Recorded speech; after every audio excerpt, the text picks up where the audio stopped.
Hopefully you guys can hear me. Maybe I'll turn up the mic just a little bit to hear. Hi. This is going up the day after my birthday. I was going to do something fun, but after going down a bit of a memory lane today, I decided I was going to do something not fun. Okay, maybe not fun, but more of, hey, this is real life, how I'm feeling right now. And what triggered all of this was I was originally going to recreate my mom's looks from when she was younger, because basically the trends back then have come back now, so I have a lot of the clothes. So I was flipping through a photo book that I had, and then I found this picture. I'll put it up. For those of you who don't know, I'll make this very short. My dad's not home right now. I technically don't have a dad at home. We don't know where he is. He's officially a missing person. That's a long story. What I wanted to cover about that is how my way of viewing my situation has turned. And just a lot of other stuff that came with, I guess, losing a dad in this sense. I feel like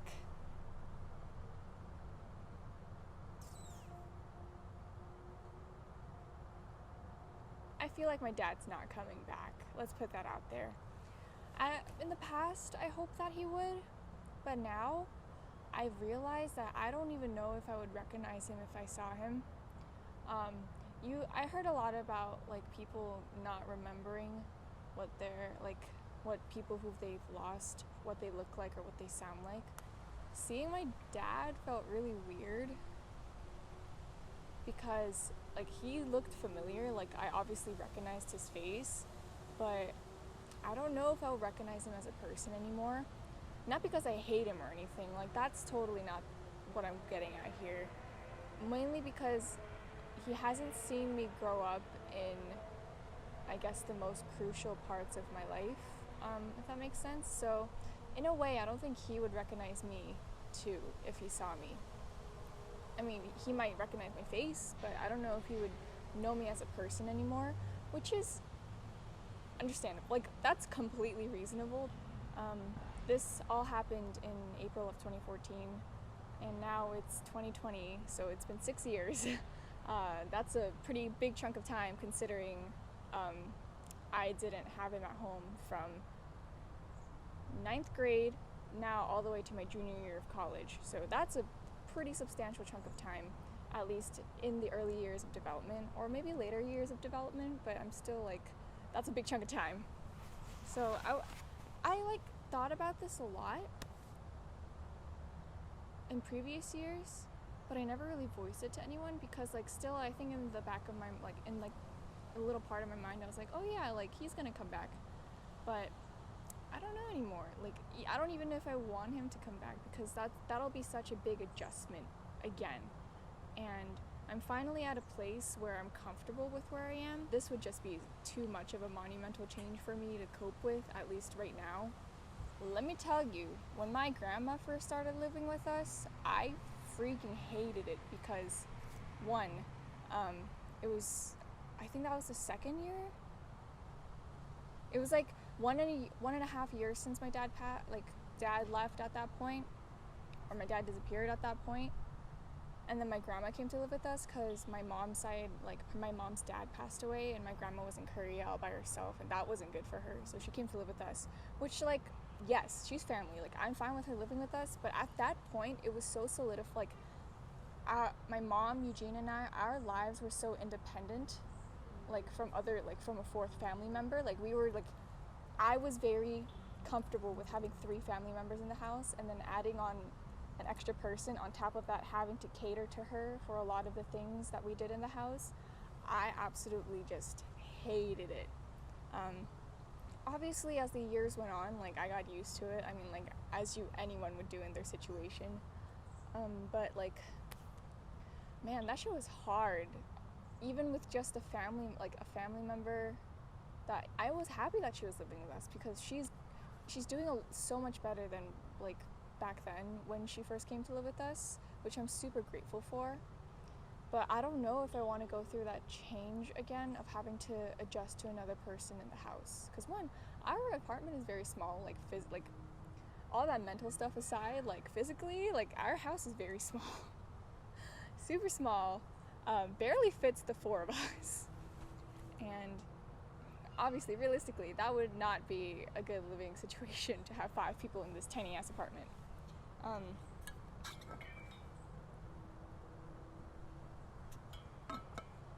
But like on the mental side of things, it would feel like having a stranger in the house. It would be like living with a roommate you don't really know anymore. Yeah, that's basically it. Like, I have my own ways of trying to feel close with my dad. So my way of coping with, I guess, the situation was to attach onto physical things that he used, like his clothes. Our family has designated spoons and chopsticks for like every single person. Like every person has their own like set of things that they use. So I started using my dad's spoon. I started looking at pictures a lot, but then again I was very curious. Like I just like I like rummaging through the house. But yeah, I didn't like talking about him.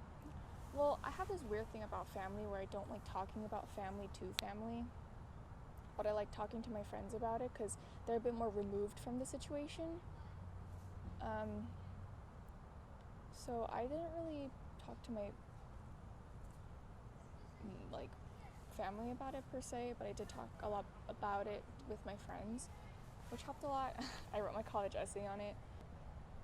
Seeing that picture just opened a floodgate of a lot of emotions, and I told like 2 friends about this, like as it was happening. I'm like, this was really weird because I know that genetically I am both my mom and dad, so seeing my face in both of them, it's not an out there concept. Like that's like kind of a given, you know what I mean? Like maybe you're skewed to one person more than the other, but overall, like I think it makes sense that you look like your parents, because like that's exactly what it should be. But it felt weird because I always knew that I had my dad's nose and I mainly had my dad's like eyes and stuff. Seeing a picture of him for the first time in a really long time and being reminded of what physically is on me I got from him is weird, because yes, I'm still connected to him, but I don't know if I'm able to reconnect with him, if that makes sense. And living 6 years without this person is just super weird, because when my dad first like disappeared, I was just beginning my journey with Horn, and like I was obviously terrible. I was a beginner, but now I'm at a good place with it. Like I'm still obviously learning and growing as a player, but now I know what steps I need to take to get me further. And it feels weird that I went through this journey with just my mom. And the biggest thing is, like, I feel kind of guilty not wanting him to come back, because obviously my mom lost a husband and my little brother lost a father. I don't really know what Eugene thinks about all this, but I know that Eugene does miss him, and obviously my mom misses him a lot. But for me, even as it was happening in the moment, I didn't really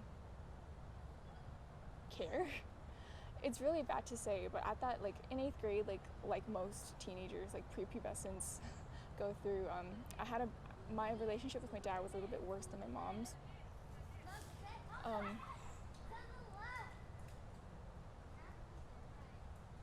So when he like was gone, I was just thinking, how dare he leave my little brother without a dad, or how dare he leave my mom without a husband, I wasn't really thinking about myself because I was very, like, in that sense, I was a bit more independent. Not independent, but I just didn't really see myself in the situation. Like, it was like I was viewing somebody from a third party point of view. And I was more angry for my mom and my little brother rather than I was angry for him leaving me. I don't know if people go through that. I think that's like a normal response, like to be kind of, what's the word? Detached from the situation, because that's probably a coping mechanism. I'm obviously at a better place at it now. Like, I forgave him and everything because my mom and I did talk about this a bit, and we ultimately came to the conclusion that he felt like this was the most appropriate step for him to help our family. And in a lot of ways, it did remind us that we were surrounded by an amazing community, and this community really lifted us up and helped us through a really hard time, and it solidified a lot of my friendships and a lot of my mom's friendships. And while it was a hard time for us and still is a hard time, it kind of did make a lot of things, it put a lot of things into perspective for us. I mean, my mom's as strong as ever. She's the strongest person I know. And even though it's sad, it made her even stronger because her outlook to this whole situation was, I'm not going to sit around mourning. That's the stupidest thing anyone can do. Like, I don't want people expect me to just be crying all day. Like, no, I have a family to, like, raise. I have a family to keep together. And that lady's crazy. I don't know how she did it. Like, if I lost, like, a husband or just a significant other like that, I don't know how I would go on. That's just something you don't think about because I guess in the case of divorce, there is some sort of closure. And in the case of a death, there's also another closure. But for us, we're kind of in this limbo, like purgatory, where we're just like, what the fuck is going on? I have no idea what's going on. But for me, I think in my mind, my dad is just gone, if that makes sense. Like, even if he does come back, he will not be the same person I remember because it's been 6 years. He's probably also changed as a person. But I've changed as a person, and I don't know if I'd be able to reconnect. Which is like, this whole video is a whole rambly thing just to come to that conclusion. But I think I just wanted to get it out there that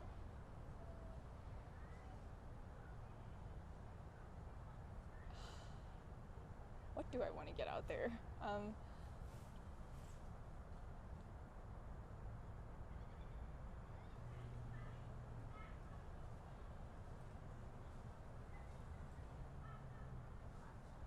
Life is a weird thing to be going through, and I've just been thinking a lot. So, happy birthday to me! Here's to those 6 years I've had to grow up even more. And here's to continuing to heal, continuing to come to terms with everything that's happened in my life, and